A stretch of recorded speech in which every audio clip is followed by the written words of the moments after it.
오늘은 도전 시 아주 중요한 두 가지 주의사항에 대해 말씀드리겠습니다. 우리는 어떠한 도전을 할 때 두려워하는 것 두 가지가 있습니다. 하나는 도전을 가로막는 장애물, 문제이고, 또 하나는 도전을 방해하는 경쟁자입니다. 그래서 대부분의 사람들은 내 도전의 길에 아무런 문제가 없기를 바라는데요. 그러면 안 됩니다. 문제는 반드시 있어야 합니다. 또한 경쟁자도 없기를 바라는데요. 이것도 역시 안 됩니다. 경쟁자는 반드시 있어야 합니다. 오히려 우리 성장인들은 우리의 도전에 아무런 문제가 없음을 두려워해야 하고 경쟁자가 없음을 걱정해야 한다는 것입니다. 좀 이상하게 들리시죠? 문제가 있으면 당연히 나쁜 건데 왜 문제가 있어야 하는지, 경쟁자가 없으면 나 혼자 다 해먹을 수가 있는데 왜 굳이 경쟁자와 함께 해야 하는지 좀 이상하게 생각하실 수도 있습니다.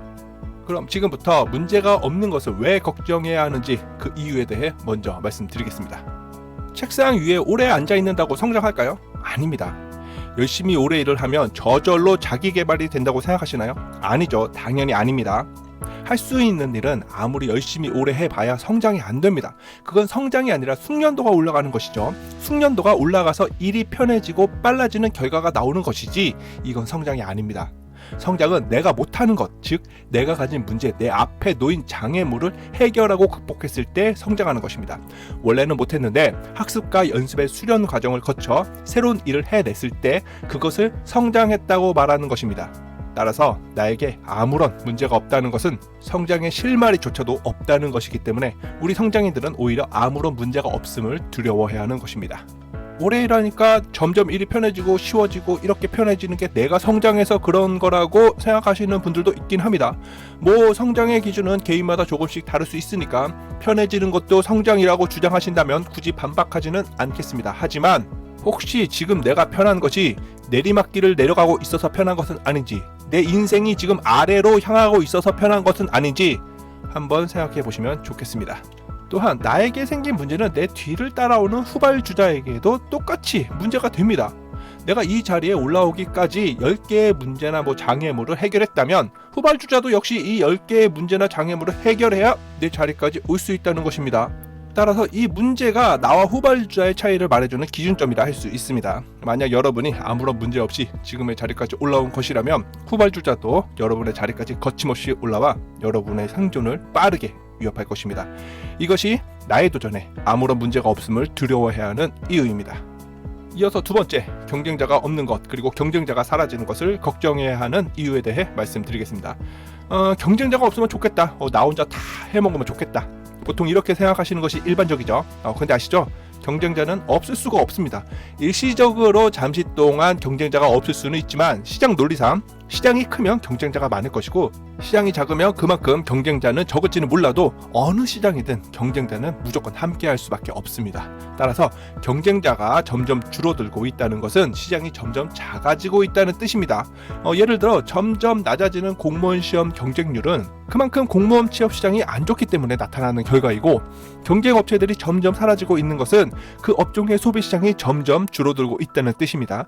혹시 경쟁자들이 모두 없어지고 나 혼자 살아남으면 혼자 다 해먹을 수 있을 테니 좋을 거라 생각하시나요?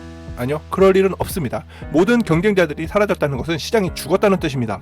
잠시는 좋을지 모르지만 이내 곧 근근히 입에 풀칠만 하는 수준으로 떨어질 것이고 머지않아 시장과 함께 소멸될 것입니다. 그리고 경쟁자를 죽이면 천하태평이 올 거라고 생각하시나요? 아니요, 그렇지 않습니다. 잠시는 좋을 수 있겠죠. 근데요, 어차피 새로운 경쟁자가 곧 나타날 것입니다. 시장이 있는데, 시장에 돈이 있는데 당연히 그 돈을 노리는 경쟁자가 생기는 건 당연한 거죠. 따라서 경쟁자가 없기를 바라고 경쟁자가 죽기를 바라는 건 큰 의미가 없습니다. 여러분의 도전이 오래오래 유지되기 위한다면 경쟁자들의 가치를 인정하고 그들을 성장 파트너로 삼아 내 가치를 키우는 데 이용해야 합니다. 전 세계 비디오 대여점은 모두 망했지만 넷플릭스는 살아남고 오히려 더 커졌죠. 이런 겁니다. 경쟁자를 죽이려 하지 말고 경쟁자들을 성장 파트너로 삼아서 내 가치를 키우는 데만 집중하세요. 어차피 내가 죽이지 않아도 죽을 놈들은 시장이 알아서 죽여주니까요. 별로 신경 쓰지 않으셔도 됩니다. 자, 그럼 오늘 내용을 간략히 요약하고 마무리하겠습니다. 도전에 있어서 문제와 경쟁자는 반드시 필요합니다. 이것들이 없기를 바라는 것이 오히려 잘못된 생각입니다. 문제와 장애물은 우리에게 성장할 수 있는 기회를 줍니다. 쉬운 길만 가면 편할지는 모르지만 영원히 그 자리에 머무를 뿐입니다. 아니, 오히려 내리막길로 가게 할 수 있습니다. 따라서 나에게 문제가 있음을, 내 앞에 장애물이 있음을 감사하게 생각해야 할 것입니다. 경쟁자 또한 마찬가지입니다. 경쟁자가 없다는 것은 그만큼 시장 자체가 죽어가고 있다는 신호입니다. 경쟁자를 죽이려 하기보다는 서로 자극이 되고 성장할 수 있는 파트너로 삼아야 합니다. 이렇게 현실을 직시하고 도전의 길에 주어진 난관들을 기꺼이 받아들이고 나아간다면 여러분들은 반드시 큰 성과를 이뤄낼 수 있을 것입니다. 오늘 내용은 여기까지입니다. 끝으로 본 내용을 글로 편하게 읽어보고 싶으신 분들은 화단서 선생 노트를 검색하셔서 2024년 5월 25일 글을 읽어보시면 되겠습니다. 그럼 모두 화이팅 하십시오.